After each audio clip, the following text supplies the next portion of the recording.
Welcome back. And top on the brief this morning begins in River State, where Governor Simlai Fubara has sworn in the 23 local government chairmen elected in the local government elections held on Saturday, October the 5th. The ceremony, which took place at the Government House in Port Harcourt, followed the announcement of the final results by the State Independent Electoral Commission, RCEC, and the issuance of certificates of return to the newly elected chairmen. 22 of the chairmen were elected on the platform of the Action People's Party, APP, while the Action Alliance candidate emerged winner in Eche local government area. We return all the glory to God Almighty. Let me also appreciate the President of the Federal Republic of Nigeria, and that is the truth. The President, without his support, I also believe strongly, and every one of you will also agree with me, that we won't be here. So I want to appreciate him for being a Democrat. I'm aware that they are mobilizing 20 people per unit to go and confront you tomorrow when you resume in your local government headquarters. But please, if they are coming with violence, avoid them. The peace of this state is too important to us. In the meantime, the Bauchi State Governor, Bala Mohammed, has commended Governor Simlai Fubara's creativity in solving what could have been a constitutional crisis in the administration of local governments in River State. Governor Mohammed stated this while addressing journalists after observing the swearing-in ceremony of the 23 local government chairmen elected on Sunday. He didn't have the structure of the party in the state for certain reasons, and he had to go out and make sure he allows other parties to participate within the political space so that there won't be any vacuum. And I think this is very auspicious, that is very, very creative, and I'm very, very proud of him. Again, he has established himself as a governor and the pride of all the governors of Nigeria. At the subnational level, you cannot just ignore a governor. A governor is the chief executive. He can do anything. He can spring surprises because the Nigerian state is run by governors at the subnational level. Even the federal government is a tenant. Nigerians live in the states and in local governments. And that's why what he did to me is very, very proactive and creative, irrespective of the fact that he knew his party would lose. But certainly, because of his deep democratic instincts, he had to allow the other parties to win. And I would just wish that those who have won will find it in their own modesty to give him support. Governor Fubara is the vice chairman. All the governors are with him. And certainly, we are taking steps to ensure reconciliation. Reconciliation with somebody whom they have started with, the former governor of this state and the minister of FCT, is a must because certainly they have come a long way and we didn't want to throw away the baby with the bathwater. And staying with politics, President Bola Tinubu says he is not focused on the upcoming 2027 general elections, but rather dedicated to restructuring the economy for the benefit of the Nigerian people. The president's message was conveyed by his chief of staff, Mr. Femi Gbajabiamila, at the All Progressives Congress Southwest Assembly, which held in Lagos. The president also urges Nigerians to be patient with the current administration, which is committed to the genuine progress of the populace. And in Benue State, the Senate Minority Leader, Senator Abba Moro, is appealing to aggrieved members of the People's Democratic Party that formed a parallel state working committee after the election of Mr. Ezekiel Adaji to give peace a chance. Mr. Moro, who represents Benue South Senatorial District at the National Assembly, made the call in Otukpo when the deputy zonal woman leader, Regina Lawani, led 3 others of the zonal caucus of the party to pledge their loyalty to the Ezekiel Adaji-led State Working Committee. The woman leader frowns on the manner their names were dragged into the parallel list of State Working Committee when they had validly been elected at the State Congress under the supervision of the Independent National Electoral Commission.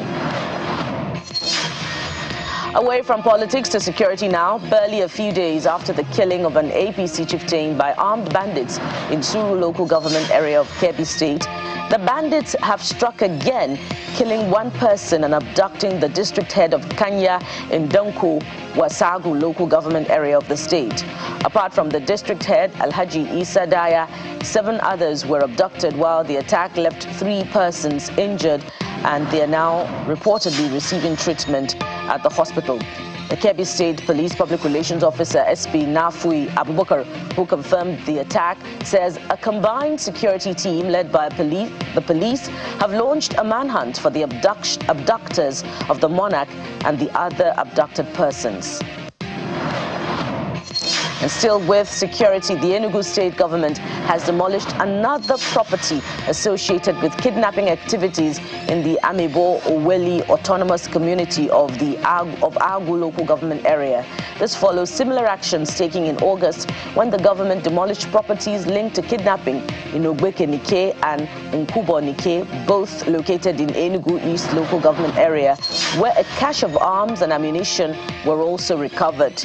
At the latest demolition site, the executive chairman of the Enugu Capital Development Authority, Uche Anya, revealed that several arms and ammunitions were also recovered.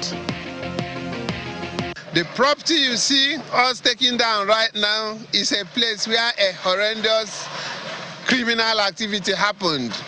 On 25th of May 2024, some deadly kidnappers abducted a man in Enugu, brought him here, stripped him bare, naked to red boxers, bound him, tied him up, pointed guns at him and got him to start talking to his family, requesting for money.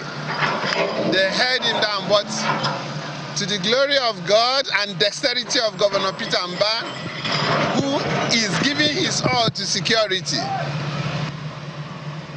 Enugu State government was able, through our tracking system, to see what was happening in this rural Ogu community, and we went on. The security agencies moved in place. The kingpin escaped, but every other person was arrested. The kingpin escaped to Ebonyi.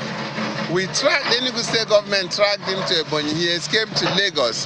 Enugu State government caught up with him in Lagos and brought him back. We have him in our custody. This is a warning to every landlord.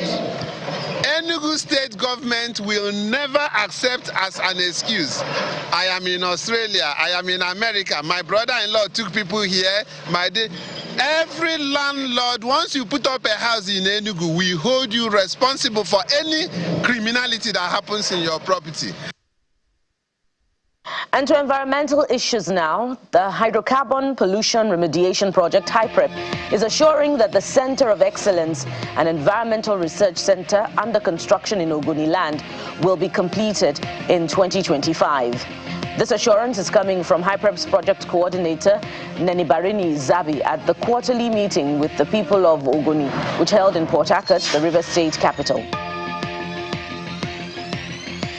And practitioners in the teaching profession are asking governments at the federal and state levels to prioritize investment in the sector by providing infrastructure and improving the welfare of teachers.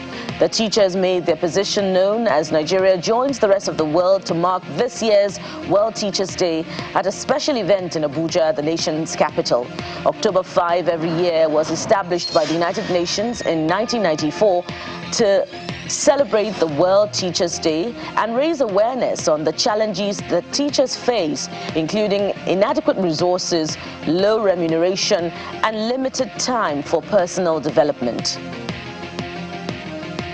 The National Drug Law Enforcement Agency, NDLEA, has arrested a 41-year-old Canadian lady, Adrienne Munju, at the Murtala Mohammed International Airport in Lagos for importing a large consignment of Canadian load, a strong strain of synthetic cannabis.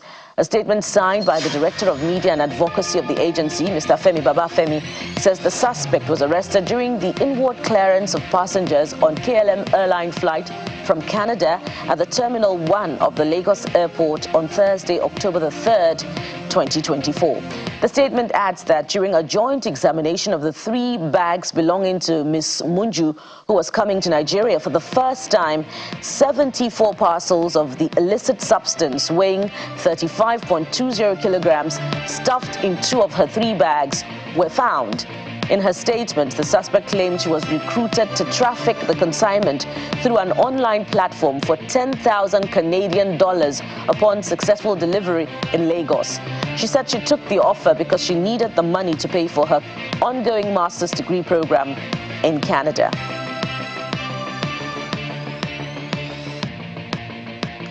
Several people were wounded and a police officer was killed in a shooting attack at a bus station in southern Israel.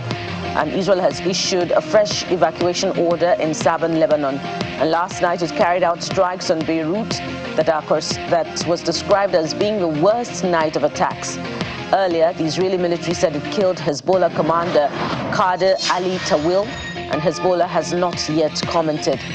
Iran, however, has announced the mass cancellation of flights amid warnings from Israel that it will retaliate for Iran's missile attack earlier this week. Meanwhile, in Gaza, 26 people were killed by Israeli strikes on a mosque and a school in Deir al-Bala. The Hamas-run health ministry says the IDF says it is targeting Hamas fighters. And in sports, Lobi Stars have appointed ex-international and former Super Eagles coach Daniel Amokachi as their new technical advisor. The Makurdi-based club took the decision following the sacking of former head coach of the team, Eugene Agagbe, on Sunday. Lobi have recorded 1 win, 1 draw and 3 defeats from their opening 5 games.